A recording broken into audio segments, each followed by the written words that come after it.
Hey, what's up guys? This is Kyle from SkySportsUSA.net, and today on the bench I have a My22 MP041 pull start complete. This is in because it was making a little bit of noise.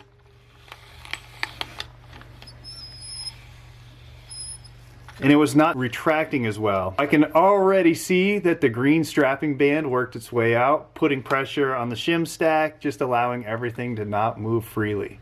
We are hoping the customer caught this in time, so we're just gonna throw an MP055 kit at it and be back in business. So let's get this thing taken apart.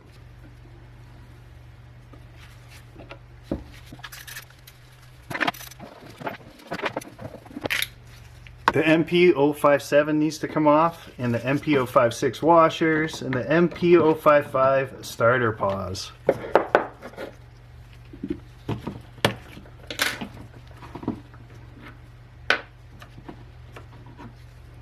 We can tell there's been some wear here because the shim stack does not want to come off. Sometimes you're going to have to use pliers or force a screwdriver in there to remove them.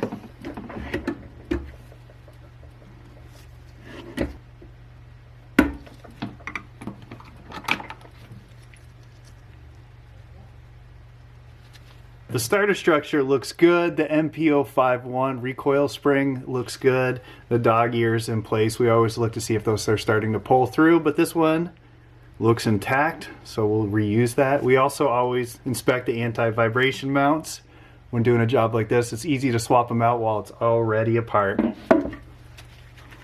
So we already know the culprit is the green strapping band. Doesn't take much to bind up the starter. Once it starts working its way out right here, then everything just it's not working quite as efficiently. Now the great news is none of this is melted, and by just cleaning everything up, we can put it all back together and reuse it. Looks like the rope was cut. We'll swap out the rope, but other than that, this is the fix you want. We're just gonna put the MP053A green strapping band back in all the way, clean everything up, and get it back out to the customer. So to put the strapping band back in, I like to use a small flathead screwdriver.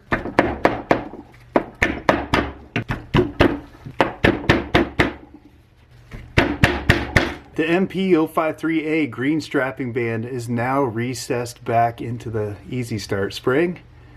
You want to get it as far back against the plastic as you can. That will keep it from interfering with the MP054 plastic housing. I'm going to swap out the rope now because this one was cut when it was sent to us.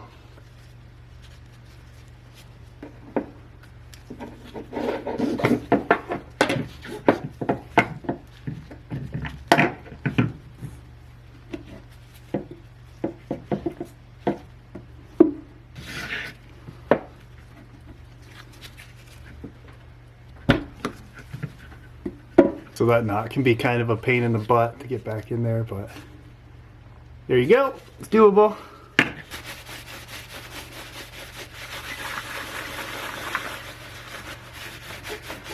Now that everything's disassembled, this is a great opportunity to wipe down your starter structure, inspect your anti-vibration mounts. These are prone to crack and separate from the metal components. Again, like I said before, inspect your recoil spring, make sure that's not damaged or starting to pull through the hook right here. The other thing I like to do where your MP057 rides in this channel right here, add the smallest amount of lubricant, is just in an effort to get anything out of there. We know it's going to dry up. It's not a permanent deal. We don't want it attracting any debris in the future. This is just for cleaning that center pin.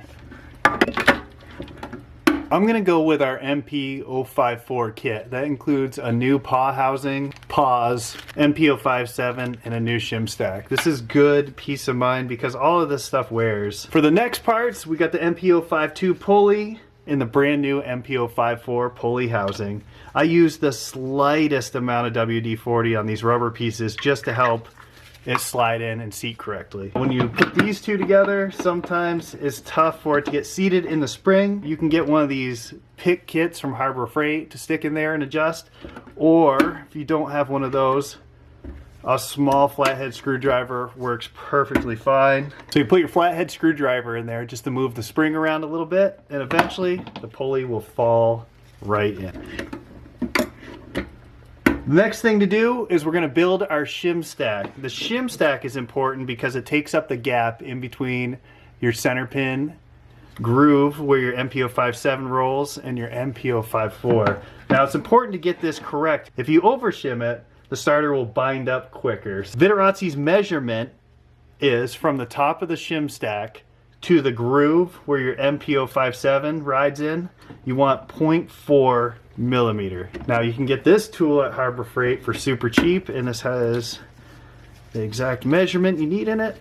Nailed it first try. I've done a ton of these, so I kind of know the shim stack combination to get that correct. So fresh MP055 starter pause in a brand new MP057. Now, you will 100% of the time put this clip on backwards the first time, but no problem at all. Just do it again. There we go. Rotate that a little bit. You can hear it's nice and quiet. The paws are engaging quickly. This is going to be like brand new. So let's get the standoffs put back on and the preload set. When I set the preload, I do it the way I learned in the Scout videos. You turn it in the opposite direction until it stops, back it off a full 360 degrees, and then put 3 full wraps of rope on the pull start. This will give you the perfect amount of rope for your arm's length and maintain the correct preload. So you're supposed to put a white mark right here after you've got 3 full wraps on. I'm going to put a zip tie on it so it's prepped to send back to the customer. And this one should be good to go for a bunch more hours. If you guys have any questions, this wasn't a full-on tutorial. It's just kind of showing you what I do when I get one in. This is a quick job.